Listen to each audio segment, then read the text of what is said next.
may comment na si Senate President Chiz Escudero sa isang video going around SOCMED right now. Ano yan? Nako, panoorin natin lahat to.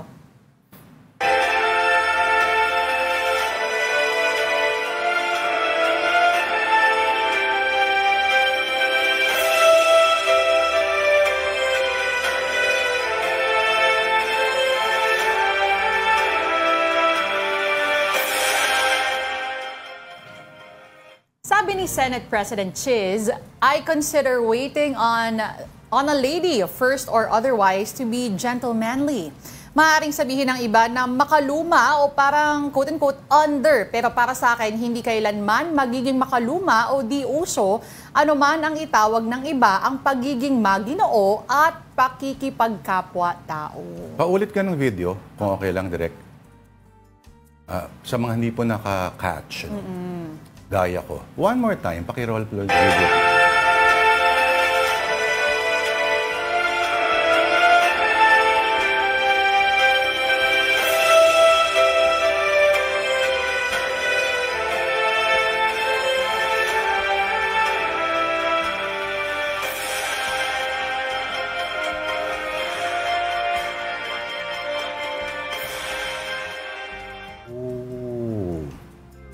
So basically, nakita natin yung First Lady na lumapit kay Senator Chiz. Kinuha yung parang champagne glass, whatever that was in the drink, ininom, binalik, and then went on her way. Buti lang, hindi COVID ngayon, ano? Hindi pandemya, hindi, yari. Pero baka naman close sila, kaya nagagawa yun. Hindi mo naman pwedeng, gagawin mo ba yun sa... Hindi mo close. Diba? So baka may close na sila. Pero, o baka ipakita dyan na, alam mo yung, parang may, pwede rin na, kunyari, parang nag-flex or nag-exert ng dominance over. Alam ko, Senate President ka, pero, di ba? Well, ininuman. Pero yan nga po ang reaction ni Senator Chiz Escudero. Para sa kanya, gentlemanly daw yung waiting on a lady. He was not waiting on the First Lady per se. Nagkataon lang na spontaneous champagne fountain ang Senate President. Unless, nakaabang talaga yon. May mga, parang hold my beer, di ba? Parang gano'n. No? Meron mga nagsasabi na baka naman daw napagkamalang server. Easy. Oo, meron daw gano'n. Baka. Ba yun? Pero si Chiz Escudero, pagkakamala mong gano'n. Ayun na nga. Kaya nga, yan ang usap-usapan on social media. Kung in-orderan niya. Tsaka pwede yung dalawa pa nitong... Tsaka ganito, yellow, ice. Ayan ba yung senyas para sa ice? Oo, luma na nun. Naalala ko yung kaibigan ko. Nahirap sa Paris. Umu-order siya gusto niya na summer kasi yun eh. So, kailangan niya ng ice. Lahat ng gesture ginagawa niya na, ice.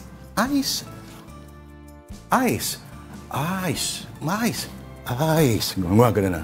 Nanginig. Glaso. Ayun. Ganun pala yun. So, alam mo na, glaso. Alam ko na ngayon. Ito, pag-usapan naman natin on Facebook as well. Isa pang issue from the recently concluded Miss Universe Philippines pageant.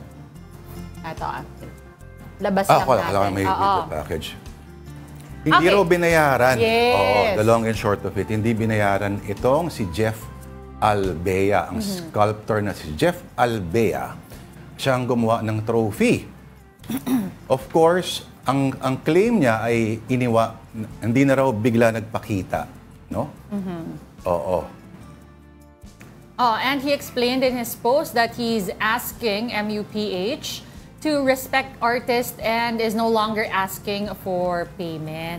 Ngayon, after that, sumagot naman ngayon yung kabilang side, no? According to Miss Universe Philippines production head, Borge Rojas, they paid J. Albea 150,000 pesos last year, even without a receipt.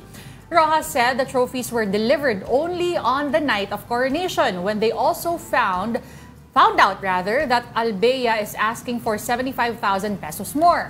Pero wala silang cash that night at nagkakagulo na daw backstage. So sinabihan daw nila ang staff ni Jeff Albea na kailangan ng proper documentation. So hanggang kahapon, June 12, kausap pa raw nila yung staff ni Jeff Albea. Wala raw silang balak na takasan si Jeff, and in fact, hindi lang nakasama sa May 30 cut-off yung additional 75K payment. Ang nabasa ko dito, nanghihingi daw sila ng invoice. Ayun kasi ang problema pag walang resibuhan. Oo nga naman. Pero mahal pala na trophy ng Miss You. Pero, teka. Di ba ang trophy ay trophy, hindi naman yung actual material ng trophy. Eh kung something more modest na lang kaya gamitin na the next time. Para hindi umabot sa ganun kamahal. Baka yung design ang kasama. Ang mahalaga naman dyan yung sash tsaka yung crown. Yung sash, oo nga. Oo. Okay, sige. Pag-usapan naman natin, next is... Teka muna. Ngayon ko lang yung MUPH pala yun. Sorry. Bakit? Akala ko parang make-up. Ganun. Iba. Ito, pag-usapan naman natin, something on The Independent. The headline reads, Elon Musk says X is making likes private to avoid attacks. Really? Talaga, ha? Attacks? Anong klaseng attacks? Attacks as in mga hacking, ganyan? Or attack on your reputation Parang as ganon. pervert? Parang ganyan. Parang gano'n na nga. Kasi syempre, pag ikaw may nakikitang bagong profile, or minsan, you're just scrolling on X, the formerly Twitter nga, tapos makikita mo, like a certain, let's say, adult content, tapos makikita mo yung mga nakalike na pangalan doon. Tapos minsan may mga madidiscover ka na personalities, My God, oo, si ano pala, parang si Ted Cruz. Nilike yung post ng isang porn star. Tapos sumikat yung post, sumikat yung incident, sabi. At nalaman pala niya, si Ted Cruz daw does not pay for his porn. Whatever the hell that means. So ito, yung updated policy for the Twitter likes privacy, makikita mo pa rin yung mga likes sa post or your own, the likes on your own post. Opo. Yan. Tapos the Pero like yung count. names, pwede pa rin. Yung ano? Pag sa sarili mong post. Pag sa sarili mong post. Pero dun sa posts ng iba, hindi mo makikita yung mga likes. Correct. You'll no longer be able to see what posts other users have liked, and they will not be able to see what posts you have liked. Ang nangyayari kasi pag nilalike mo, nakikita rin ng ibang tao. Correct. Oo. So sa mga tito dyan, pwede na kayo mag-like. Kahit, kasi minsan, di ba, spontaneous burst of yung wanting to appreciate, pak! Parang na-share mo na rin. Oo. Di ba nga, pumalo pa yung likes? Pumalo pa yung likes, pero may heart pa, di ba? Tama ba? May heart pa ba? O sa Facebook ba yun? Sa... Iba na to. Ito ba to? Facebook to. Ito yung kanina. Like ata sa X eh. Like, share, may isa. Okay, Hanapin pero mahalaga, natin ngayon. nabibilang pa rin naman daw. Yes, may heart. Hindi, Meron, yung diba? heart yung like. Oo. So tatlo yun, di ba? So, comment, reshare, the heart is the like. Oo. Tama. Okay. So, ang point natin dito, anonymous na ang pag-like. Therefore, kung hindi ka na mahuhusgahan kung ano man yung pinupuntahan. Oo. Kasi bakit mo pa kailangan i-like? It's a way of indexing them, di ba? Para may bookmark ka na rin. Tama ba? Maybe. Baka para mas lumabas palalo yung content. Di ba may mga algorithm yan? Kung ano yung mas pinupuntahan mo, kung ano yung mas may interaction, yun yung mas lalabas ng lalabas. Pero like it or not, tinan mo, palo ng taas ng Diyos ko. Increase in likes after they were made private. Nako, kung sino-sino na ng mga nagla-like sa kung saan-saan. Pero eto mga perverts. In-address mo talaga sila. Mga stalkers. Ayan. Hindi natin alam kung gaano ka unstable or stable si Elon Musk. For all you know, in a few months' time, magkakaroon na naman kontrobersya at biglang itong mga likes nyo, hindi na private yan. So, ingat-ingat kayo. Baka ma-expose. Kasi wala naman sigurong connection yung just last week, Denise. Last week lang, pwede na raw ang adult content Correct. sa Oo. Twitter. Tapos biglang ganito yung kasunod, pwede nang mag-like. Wala naman sigurong kinalaman yon. Ako, parang wala. Walang-wala. Oo. I'm sure. I'm sure. Ito, pag-usapan natin. Ito, wala talagang kinalaman doon. No? But this story is on Philstar Life. The Pinoy chef Maynard Liera hailed as California's best chef at the 2024 James Beard Aba. Awards. Ang James Beard Awards. Yan ang mataas na parangal sa mga chef sa Amerika. Pero may James Beard din para sa food writing, ha? So itong si... Ang ganda ng pangalan ng restaurant niya. Oo.